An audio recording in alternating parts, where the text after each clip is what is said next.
প্রিয় উপস্থিতি, আজ শাবান মাসের 12 তারিখ, আগামী রবিবার 14 শাবান দিবাগত রাত্রি, শবে বরাত। শবে বরাত শব্দটা ফার্সি, সব শব্দের অর্থ হলো রাত। বরাত মানে হলো মুক্তি, তার মানে শবে বরাত এর অর্থ হলো মুক্তির রাত। এই রাতে আল্লাহ তাআলা বান্দাদেরকে ডেকে ডেকে ঘোষণা দিতে থাকেন, বলতে থাকেন, কেউ কি আছো গুনাহগার? আমি আল্লাহর কাছে গুনার জন্য ক্ষমা চাইলে আমি আল্লাহ মাফ করে দেব। আলা মিন মুস্তারজিক, কেউ কি আছো রিজিক প্রার্থী? রিজিকের বড়ই সংকট, আমি আল্লাহর কাছে রিজিক চাইলে আমি আল্লাহ রিজিক দান করব। আলা মিন মুবতালান ফাউআফিয়াহু ফিহি, আছো কি কেউ বিপদগ্রস্ত ব্যক্তি, রোগ শোক ব্যাধিগ্রস্ত ব্যক্তি? আমি আল্লাহর কাছে মুক্তির জন্য দোয়া করো, আমি আল্লাহ মুক্তি দান করব। আলা কাযা আলা কাযা, এভাবে আল্লাহ তাআলা অমুক জিনিসের নাম উল্লেখ করে করে বান্দাদেরকে ডাকার জন্য বলতে থাকেন। কতক্ষণ পর্যন্ত? আল্লাহর নবী বলেন, হাত্তা ইয়াতুল আল ফাজর, সুবহ সাদিক হওয়ার আগ পর্যন্ত আল্লাহ পাক বান্দাকে দেওয়ার জন্য ডাকতে থাকেন। এজন্য বলা হয় শবে বরাত মানে মুক্তির রাত, গুনাহ মাফের মুক্তির রাত।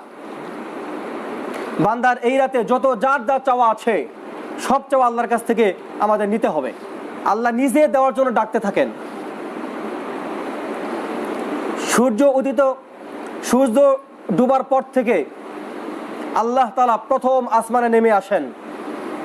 অথচ আমরা জানি আমাদের আল্লাহ সম্পর্কে আকীদা বিশ্বাস হলো আল্লাহ পাক সব জায়গায়, সব স্থানে, সব সময় বিরাজমান। এটা আমাদের আকীদা বিশ্বাস আল্লাহ সম্পর্কে। আল্লাহ সব জায়গায় আছেন, সব সময় আছেন। একজন সত্তা কি করে একই সময় সব জায়গায় থাকে, এটা একমাত্র আল্লাহই ভালো জানেন। তবে রাসূল যে হাদিসে বলেছেন আল্লাহ তাআলা এই রাতে সূর্য ডুবার পর থেকে প্রথম আসমানে নেমে আসেন, এর কথার ব্যাখ্যা হয়তো এটাও হতে পারে আল্লাহ পাক এই কথার দ্বারা আমাদেরকে বোঝাতে চান আল্লাহ পাক বান্দার অতি নিকটে চলে আসেন। তো শবে বরাত উপলক্ষে আমাদের কি কি করণীয়? হাজের ভিতরে 4টা থেকে 5টা করণীয় আমরা পাই। এই 5টা কাজ আমাদের এই রাতে আমাদের করতে হবে। এর ভিতরে 3টা কাজের কথা এক হাদিসে আল্লাহর নবী বলেন, ইদা কানা লাইলাতুন নিসফি মিন শাবান, যখন শবে বরাত আসে, ফাকুমু লাইলাহা, তখন এই রাত্রে তোমরা জাগরণ করো। রাত্রি জাগরণ করা, মনে রাখবেন এই রাত জাগা মানে কিন্তু শুধুমাত্র রাত জাগা নয়, এটা একটা পরিভাষা। রাত জাগা মানে হলো ইবাদতের মাধ্যমে রাত জাগা, নফল বন্দিগির মাধ্যমে রাতকে কাটানো। একটা করণীয় আমরা পেলাম হাদিস থেকে, রাত্রি জাগরণ করতে হবে নফল বন্দিগির মাধ্যমে। এশারের পর থেকে নিয়ে আমরা যার যতটুকু ইচ্ছা, যত রাকাত ইচ্ছা আমরা নফল পড়তে পারি, যে কোনো সূরা দিয়ে পড়তে পারি। আমাদেরকে প্রশ্ন করা হয়, হুজুর শবে বরাতের রাতে আমরা যে নফল পড়বো কোন কোন সূরা দিয়ে পড়বো? 12 রাকাত পড়বো না 100 রাকাত পড়বো? এই জাতীয় প্রশ্ন আমাদেরকে করে। এর উত্তর আমি বলবো 12 রাকাত 100 রাকাত বলতে কোনো নিয়ম বান্ধা কোনো নিয়ম নেই, এর কোনো বাধ্যবাধকতা নেই। আপনার যত রাকাত ইচ্ছা 2 রাকাত করে আপনি পড়তে পারেন। মনে রাখবেন এই রাতে কেউ রাকাতকে বাধ্যতামূলক মনে করলে এটা বেদাত হবে। আপনার শরীরে যতটুকু কোলা আপনি পড়বেন, যে কোনো সূরা দিয়ে পড়বেন, কোনো সূরারও বাধ্যবাধকতা নেই, রাকাত সংখ্যারও বাধ্যবাধকতা নেই। এবং যার যতটুকু ইচ্ছা পড়বেন, এর শেষে 3 রাকাত বেতের পরে মিল করবেন। বেতের নামাজ সবার শেষে পড়া উত্তম, তবে বাধ্যতামূলক নয়। অনেকেই মনে করে থাকে বেতের যেহেতু পড়ে ফেলেছি আর নফল পড়া যাবে না, এটা ভুল ধারণা। উত্তম হলো বেতেরটা সবার শেষে পড়া, কিন্তু কেউ যদি কোনো কারণে পড়ে ফেলেন তারপরে নফল পড়ার সুযোগ আছে। এ হলো 1 নম্বর করণীয়। নবীজি বলেন ফাকুমু লাইলাহা, রাত্রি জাগরণ করে ইবাদত করতে হবে। 5টা কাজের কথা বলেছিলাম। 2 নম্বর করণীয়, এরপরে আল্লাহর নবী বলেন ওয়াসুমু নাহারহা, পরের দিন রোজা রাখো। আগের দিন রাত্রি জাগরণ করো ইবাদতের মাধ্যমে, পরের দিন কি করো ভাই? রোজা রাখো। একটি নফল রোজা আমরা রাখবো, নফলের নিয়ত করে রোজা রাখলেই চলবে। 3 নম্বর করণীয়, বেশি বেশি দোয়া করতে হবে। রোগ সুখ ইত্যাদি থেকে মুক্তির জন্য দোয়া করতে হবে, অভাব অনটন থেকে মুক্তির জন্য দোয়া করতে হবে, কোনো মামলা মোকদ্দমার থেকে মুক্তির জন্য দোয়া করতে হবে, বিশেষভাবে গুনাহ মাফের জন্য দোয়া করতে হবে।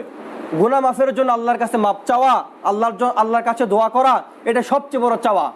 আল্লাহ যদি মাফ করে দেন, আমরা মাপ পেয়ে যাই, এটা আমাদের জন্য সবচেয়ে বড় পাওয়া। 3 নম্বর করণীয়, দোয়া করতে হবে। বিপদ থেকে মুক্তির জন্য দোয়া করতে হবে, অসুস্থ থেকে মুক্তির জন্য দোয়া করতে হবে, রিজিকের সংকট হতে মুক্তির জন্য দোয়া করতে হবে, বিশেষভাবে গুনাহ মাফের জন্য দোয়া করতে হবে। মনে রাখবেন, এই রাতে আল্লাহ তাআলা সূর্য ডোবার পর থেকে প্রথম আসমানে নেমে আসেন বান্দাকে দেওয়ার জন্যে। এই রাতে আল্লাহ এই সুযোগে, এই রাতে বান্দা যে যা চাইবে তাই পাবে। এটা বোঝার জন্য একটা মিসাল দেই। দেখবেন আমাদের সন্তান আমাদের কাছে টাকা চায় না? টাকা চায়, কিন্তু যতবার চায়, যখন চায়, সবসময় কি পায় না। কখনো কি বলি, এর তোকে একটা বিস্কিট কিনে দিলাম, এখন আবার টাকা কিসের? কখনো কি বলি, টাকা ভাঙতি নেই। এই জাতীয় আমরা কথা বলি। তার মানে বোঝা গেল, সন্তান যখন বাবার কাছে টাকা চায়, সবসময় চাইলে সবসময় পায় না। তো বান্দা তো সবসময় আল্লাহর কাছে দোয়া করে, সবসময় চায়, কিন্তু সবসময় পাওয়ার গ্যারান্টি নাও হতে পারে। কিন্তু কিছু মুহূর্ত এমন আছে যে সময় বান্দার চাইতে হয় না, আল্লাহ নিজে বান্দাকে দেওয়ার জন্য ডাকতে থাকেন। কিভাবে? দেখেন, সন্তান যতবার বাবার কাছে টাকা চায়, সবসময় কিন্তু পাওয়ার গ্যারান্টি নাও হতে পারে। কিন্তু কিছু মুহূর্ত এমন থাকে সন্তানের চাইতে হয় না, বাবাই নিজে সন্তানকে দেওয়ার জন্য ডাকতে থাকে। 2 ঈদের রাত, 2 ঈদের মুহূর্ত দেখবেন, কোনো বাবা যদি 3টা সন্তান থাকে, বাজেট করা থাকে, বড় ছেলেকে 100 টাকা দিব, এরপরে ছোট ছেলেকে 50 টাকা, সবার ছোট ছেলেকে 20 টাকা বাজেট থাকে। ঈদের দিন সকালবেলা সন্তানকে তার বাবা দেওয়ার জন্য ডাকতে থাকে, কিরে তোরা টাকা নিবি না? এই নে টাকা নে। এই কথা শোনা মাত্র সন্তান দৌড়ে গিয়ে বাবার কাছ থেকে টাকা আনে। এখন যে সন্তান যাবে, সেই সন্তান টাকা পাবে না। আজকে কি কোনো বাবা এই কথা বলবে ভাঙতি নেই, টাকা নেই? বলবে না। কেন? কারণ এখানে বাবা নিজেই দেওয়ার জন্য সন্তানকে ডাকতেছে, ঠিক কিনা? ঠিক তদ্রূপ বান্দা সবসময় আল্লাহর কাছে দোয়া করে, কিন্তু কিছু মুহূর্ত এমন আছে বান্দার চাইতে হয় না, আল্লাহ নিজে বান্দাকে দেওয়ার জন্য ডাকতে থাকেন।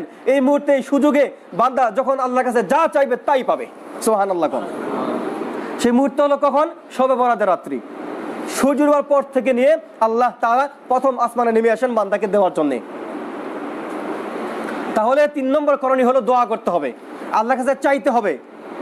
আল্লাহ বারবার তো অমুক অমুক জিনিসের নাম উল্লেখ করে করে বান্দাকে দেওয়ার জন্য, আমরা যেন আল্লাহর কাছে দোয়া করি, দোয়া করার জন্য বারবার আমাদেরকে বলতে থাকেন, আসুকে কেউ আমার কাছে অমুক জিনিস চাইবে, চাও আমি দিয়ে দিব। সুবহানাল্লাহ। তাও 3 নম্বর করণীয় হলো দোয়া করতে হবে। রোগ সুখগ্রস্ত ব্যক্তি যেন মুক্তি পায়, মুক্তির জন্য দোয়া করতে হবে। অভাব অনটন হতে মুক্তির জন্য দোয়া করতে হবে। বিভিন্ন মুসিবত হতে মুক্তির জন্য দোয়া করতে হবে।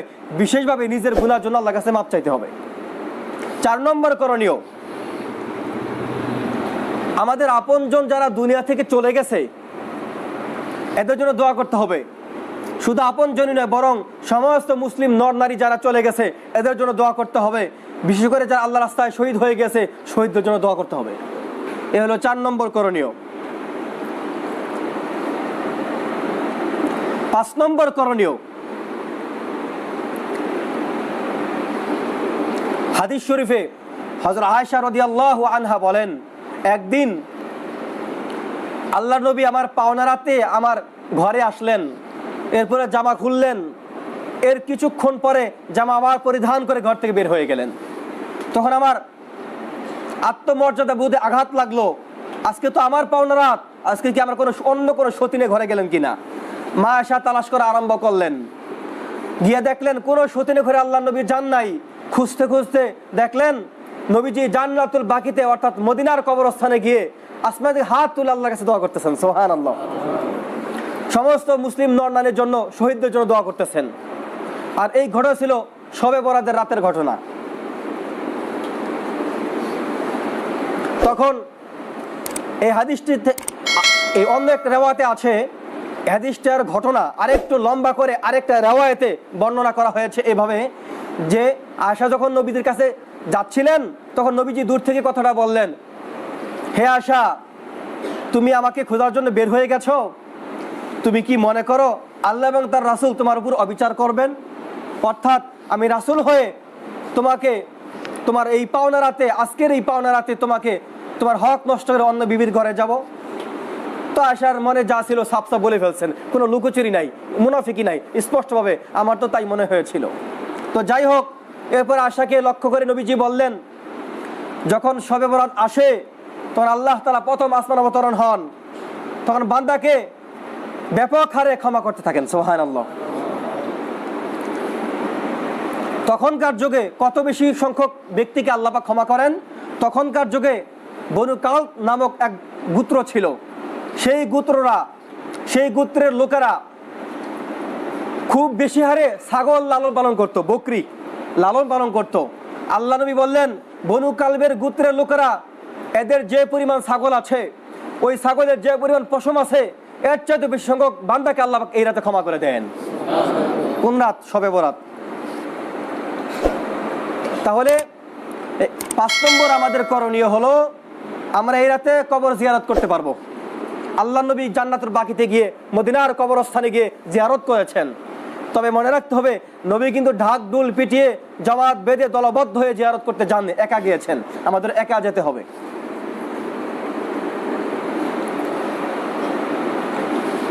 এ হলো মোট 5টা করণীয়র কথা আমি বললাম। এই 5টা আমাদের করণীয়। আর বর্জনীয় কি?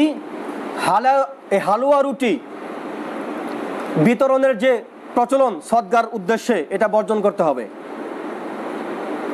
মহিলাদেরকে দেখা যায় হালুয়া রুটির কাজে নিয়োজিত করে ব্যস্ততায় লাগিয়ে ইবাদতের 12টা বাজিয়ে দেয়। না, হালুয়া রুটি বিতরণের যে প্রচলন আছে এটা বর্জন করতে হবে।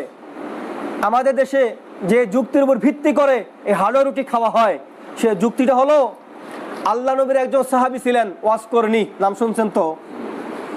উনি যখন সংবাদ পেলেন রাসূলের উহুদ যুদ্ধে তার দান মোবারক শহীদ হয়ে গেছে, কিন্তু কোন দাঁতটি শহীদ হয়ে গেছে, কোন দাঁতটি রাসূলের ভেঙে গেছে উনার জানা ছিল না। উনি রাসূলের পাগল ছিলেন, রাসূলের আশেক ছিলেন, তাই উনি না জেনে রাসূলের আশেক বলে উনি কি করলেন, উনার সমস্ত দাঁত উনি নিজে ভেঙে ফেললেন। একজন মানুষ তার দাঁত সবগুলো ভাঙতে পারে? এর সম্পূর্ণ বানোয়াট, এত বানোয়াট যে সহিহ হাদিস তো দূরের কথা, হাসান হাদিস তো দূরের কথা, জয়ীফ হাদিস তো দূরের কথা, জাল হাদিসের মধ্যে পড়ে না। সম্পূর্ণ বানোয়াট কিসসা এটা। রাসূলের দান শহীদ হয়ে গেছে, এটা তো সত্য। তো এটা তো উহুদ যুদ্ধের ঘটনা। তো উহুদ যুদ্ধ কবে হয়েছিল? শাওয়াল মাসে। কোন মাস ভাই? শাওয়াল মাস, মানে রমজানের পরের মাস। আর এখনকার মাস হচ্ছে রমজানের আগের মাস। মিল আছে? একজনের ছেলের জন্ম হলো ফেব্রুয়ারিতে, জন্মদিন পালন করে এপ্রিলে। কোনো মিল নাই। যা আছে না সেটা তো পরে। মিল আছে কিনা? মিলিও কোনো মিল নাই, কোনো যুক্তি নাই। বাকি শরীয়ত হলো জন্মদিন পালন করা যাবে না, কুসংস্কার। তো এই যে হালুয়া রুটি প্রচলন, এটা বন্ধ করতে হবে। তাছাড়া আমরা দেখতে পাই আমাদের বাচ্চারা কান্নাকাটি করে, এদেরকে সান্ত্বনা দেওয়ার জন্য, এদেরকে খুশি করার জন্য এই হালুয়া রুটির বিতরণ করা হয়। আপনি হলেন বাবা মা, আপনি তো সন্তানের জন্য পথ প্রদর্শক। আপনি সন্তানের মুখে দিয়ে তাকিয়ে এটা কুসংস্কার পালন করেন, এটা কি হয়? না, এটা বর্জন করতে হবে। আরেকটি বিষয় হলো আলোকসজ্জা করা, এটাও বর্জন করতে হবে। আরেকটি হলো দলবদ্ধ ইবাদতকে বাধ্যতামূলক মনে করা। এরপরে বাধ্যতামূলক মনে করে মসজিদে বা অন্য কোথাও জামায়াত হয়ে ইবাদত করাকে বাধ্যতামূলক মনে করাটাও বেদাত। হ্যাঁ, কেউ যদি এই রাতের বিশেষ কোনো আমল মনে না করে দলবদ্ধ ইবাদত করে, তাতে কোনো সমস্যা নেই। আরেকটা বিষয় হলো গোসল করা, এটাও বর্জন করতে হবে। এতদিন পর্যন্ত আমরা মুরব্বীর কাছ থেকে শুনে আসতেছিলাম, কিন্তু গভীরভাবে হাকিক করে দেখা গেল যে হাদিসে গোসলের কথা আছে, এই হাদিসটাও জাল। এটাও বর্জন করতে হবে। অনেকেই মনে করি শবে বরাত রাতে গোসল করে এরপরে মাথার চুল থাকবে ভিজা, চুলে ফোঁটা ফাটায়, প্রত্যেক ফোঁটা ফাটায় নাকি না এটা জাল হাদিস, এটা বর্জন করতে হবে। তো শবে বরাত আমরা পালন করব কোরআন হাদিসে কি আছে এর কোরআন হাদিস সম্মতভাবে। মন করা কোনো কাহিনী, মন করা কোনো আবেগ নিয়ে আমরা কোনো শবে বরাত পালন করব না। আমার ভাইয়েরা অনেকেই মনে করে শবে বরাত ভাগ্য রজনীর রাত, ভাগ্য পরিবর্তন রাত, এটাও সম্পূর্ণ ভুল। আবার অনেকেই মনে করে শবে বরাত শব্দ তো কোরআনে নাই, তাহলে পালন কেন করব? আরে ভাই, শবে বরাত শব্দ কোরআনে কেন থাকবে? শবে বরাত শব্দ তো ফার্সি, কোরআন কি ফার্সি ভাষা নাজিল হয়েছে? কোন ভাষায়? আরবি ভাষায়। এর সমস্ত শব্দ হাদিসে আছে, কোরআনেও আছে। এর জন্য আমরা পালন করব। যেহেতু কোরআন আরবি ভাষায়, সেহেতু ফার্সি শব্দটা, শবে বরাত শব্দটা যেহেতু ফার্সি, এই শব্দটা না থাকাটাই যুক্তিসঙ্গত, ঠিক কিনা? আরেকটি বিষয় হলো, আমরা অনেকেই মনে করি শবে বরাতের রাতের ভালো খাবার খেলে সারা বছর ভালো খাওয়া যাবে। এটাও ভুল ধারণা, বর্জন করতে হবে। এভাবে আমরা যতগুলো নিষিদ্ধ কাজ আছে শবে বরাত উপলক্ষ করে যা কিছু করা হয় সবগুলো আমাদের বর্জন করতে হবে। আমি আবারও বলছি, শবে বরাত উপলক্ষে আমাদের 5টা করণীয়। কয়টা ভাই? 5টা। এই 5টা আপাতত মুখস্থ করেন। 1 নম্বর, রাত্রি জাগরণ করে ইবাদত করতে হবে। 2 নম্বর, পরে দিন রোজা রাখতে হবে। 3 নম্বর, আল্লাহর কাছে বেশি বেশি দোয়া করতে হবে, নিজের জন্য, গুনাহ মাফের জন্য, অভাব অনটন থেকে মুক্তির জন্য, রোগ ব্যাধির জন্য, মহামারীর জন্য। যেহেতু এখনো পর্যন্ত করোনা ভাইরাস আমাদের থেকে একেবারে বিদায় হয়ে যায় নাই, আছেই, মহামারীর জন্য আমরা দোয়া করব। 4 নম্বর, মুসলিম নর-নারীর জন্য, সমস্ত মুসলিম নর-নারীর জন্য, শহীদদের জন্য দোয়া করব। 5 নম্বর, আমরা কবর জিয়ারত করতে যাব। সবগুলো নফল বন্দেগী, একটা ফরজ না, ওয়াজিব না, নফল বন্দেগী আমরা পালন করব। বিশেষ করে আমরা যে আল্লাহর কাছে গুনাহ মাফের জন্য দোয়া করব, আল্লাহ আমাকে মাফ করে দাও, এই যে আমরা আল্লাহর কাছে ওয়াদাবদ্ধ হব, এর জন্য আমাদের 6টা শর্ত মানতে হবে। না হয় যত আল্লাহর কাছে মাপ চাই, নিয়ম না মেনে মাপ চাইলে কোনো মাপ পাওয়া যাবে না। সেটি হলো তওবা করার জন্য 6টা শর্ত। এই 6টা শর্ত আমাদের মানতে হবে। 1 নম্বর শর্ত, গুনার জন্য আল্লাহর কাছে লজ্জিত হতে হবে। 2 নম্বর শর্ত, অতীতের গুনার অভ্যাস বর্তমানে ছেড়ে দিতে হবে। 3 নম্বর শর্ত, ভবিষ্যতে গুনাহ না করা ওয়াদা আল্লাহর কাছে করতে হবে। 4 নম্বর শর্ত, আল্লাহর কোনো বিধিবিধান লঙ্ঘন করার মাধ্যমে গুনাহ হয়ে থাকলে তা যদি কাজা করার ব্যবস্থা শরীয়তে থাকে, তা কাজা করে তারপর তওবা করতে হবে। 5 নম্বর শর্ত, বান্দার হক নষ্ট করে থাকলে বান্দাকে খুশি করে বান্দার কাছ থেকে মাফ নিয়ে তারপর আল্লাহর কাছে মাফ চাইতে হবে। বান্দা যদি মাফ না করে, আল্লাহ পাক ওই বান্দার হক নষ্ট করে গুনাহ মাফ করবেন না। এখন বান্দার হক মাফ করার বিষয়ে একটু কথা বলি। যদি আমি কাউকে মারধর করে থাকি, যদি কারো উপর অত্যাচার করে থাকি, যদি আমি কারো টাকা মেরে থাকি, কারো অধিকার থেকে বঞ্চিত করে থাকি, তাকে খুশি করতে হবে, তার থেকে এর দাবি মাফ নিতে হবে। যদি তা সম্ভব না হয়, যে কোন দিন কার টাকা মেরে খেয়েছি, আমি তো অমুক দিন অমুক ব্যক্তির কাছ থেকে 5 লাখ টাকা মেরে খেয়েছি, 5 লাখ টাকা ঘুষ খেয়েছি, ওই লোকটিকে আমি খুঁজে পাইতেছি না, এরকম হয় না? হয় কি না? এখন ক্ষমার উপায় কি? সমাধানের পথ কোথায়? এর সমাধান হলো, আমি যার হক নষ্ট করেছি তাকে আমি আমার সাধ্যমতো খুঁজবো। খোঁজার পরেও যদি তাকে আমি না পাই, তার ওয়ারিসদেরকে খুঁজবো। ওয়ারিসদেরকে যদি আমরা খুঁজে পাই, তার কাছে তার পাওনা আমরা পৌঁছে দেব। ওয়ারিসদেরকে যদি আমরা না পাই খুঁজে, তখন সর্বশেষ করণীয় হলো, তার যেই পরিমাণ টাকা আমি নষ্ট করেছিলাম ওই পরিমাণ টাকা ওই ব্যক্তির নামে সদকা করে দিব। এতে ওই ব্যক্তির নামে সব পৌঁছে যাবে। আশা করা যায় এতে কিয়ামতের ময়দানে তার আমল নামে সব দেখে সে খুশি হয়ে সে আপনাকে মাফ করে দেবে। তো ভাই, এই শবে বরাত রাত, এই যে এতগুলো হাদিস বললাম, কোরআন হাদিস সমর্থক আল্লামা তাকি উসমানী, বিশ্বের সবচেয়ে বড় আলেম আল্লামা তাকি উসমানী, উনি তার কিতাবের ভিতরে লেখেন যে খায়রুল কুরুন তথা নবীদের যুগ, সাহাবায়ে কেরামের যুগে যে ইবাদতের প্রমাণ মিলে, এই ইবাদতকে বেদাত বলার অধিকার পৃথিবীর কারো নাই। আজকে একদল মানুষ শবে বরাতকে বেদাত বলতেছে, কোরআন হাদিসে শবে বরাত উল্লেখ নাই। আমি স্পষ্ট ভাষায় বলতে চাই, যারা বলে শবে বরাত কোরআন হাদিসে নাই, বুঝতে হবে এদের বিরুদ্ধে কোরআন হাদিসের জ্ঞান নাই। বিশেষ করে এই দলটার নাম হলো আহলে হাদিস মতবাদ, আহলে হাদিস গ্রুপ। এরা সম্পূর্ণভাবে শবে বরাতকে অস্বীকার করে। এরা বলে শবে বরাত সম্পর্কে কোনো সহিহ হাদিস নাই, জয়ীফ হাদিস, দুর্বল হাদিস, জয়ীফ হাদিস, এগুলো তো বর্জনের হাদিস, আমলযোগ্য হাদিস নয়। আমি বলতে চাই, একটা হাদিস সহিহ হোক, হাসান হোক, জয়ীফ মানে দুর্বল, দুর্বল হাদিস হোক, রাসূলের জবান থেকে তো বের হয়েছে, রাসূলই তো বলেছেন, তাহলে আমরা কেন মানবো না? রাসূলের প্রত্যেকটি কথাই তো আকাশ তুলো, ঠিক কিনা? জয়ীফ মানে দুর্বল, এর মানে এই নয় যে রাসূলের কথা দুর্বল। রাসূলের কথা দুর্বল হতে পারে নয়, বরং বর্ণনাকারী দুর্বল। এই কারণে বলা হয় একটা পরিভাষা যে জয়ীফ হাদিস বা দুর্বল হাদিস। ফজিলতের বেলায় জয়ীফ হাদিসের উপর আমল করা যাবে। এছাড়াও তো শবে বরাত সম্পর্কে অনেক সহিহ হাদিস আছে, বিশেষ করে যারা নিজেদেরকে আহলে হাদিস বলে দাবি করে, এদের একজন শাইখ ছিল নাসরুদ্দিন আলবানী।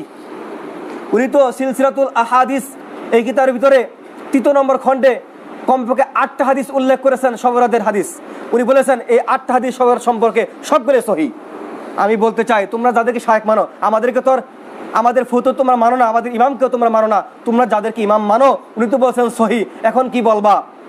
এখন যদি বলো ওনাকে ইমাম মানি ঠিক, ওনার এই কথা মানি না, তাহলে কি হবে? কিছু মানলা কিছু মানলা না, প্রমাণ হয়ে গেল তোমরা সুবিধাবাদ জিন্দাবাদ। আমার ভাইয়েরা, সর্বশেষ কথা, শবে বরাত কোরআন হাদিস সমর্থক, সহিহ হাদিস দ্বারা প্রমাণিত। সহিহ হাদিসেও উল্লেখ আছে, জয়ীফ হাদিসেও উল্লেখ আছে। রাসূলেও শবে বরাতের আমল করেছেন, সাহাবায়ে কেরামের যুগের শবে বরাত ছিল, সোনালী যুগের শবে বরাত ছিল, এখনো আছে। এরা শরীয়ত সম্মত, এরা বেদাত বলার কোনো সুযোগ নেই।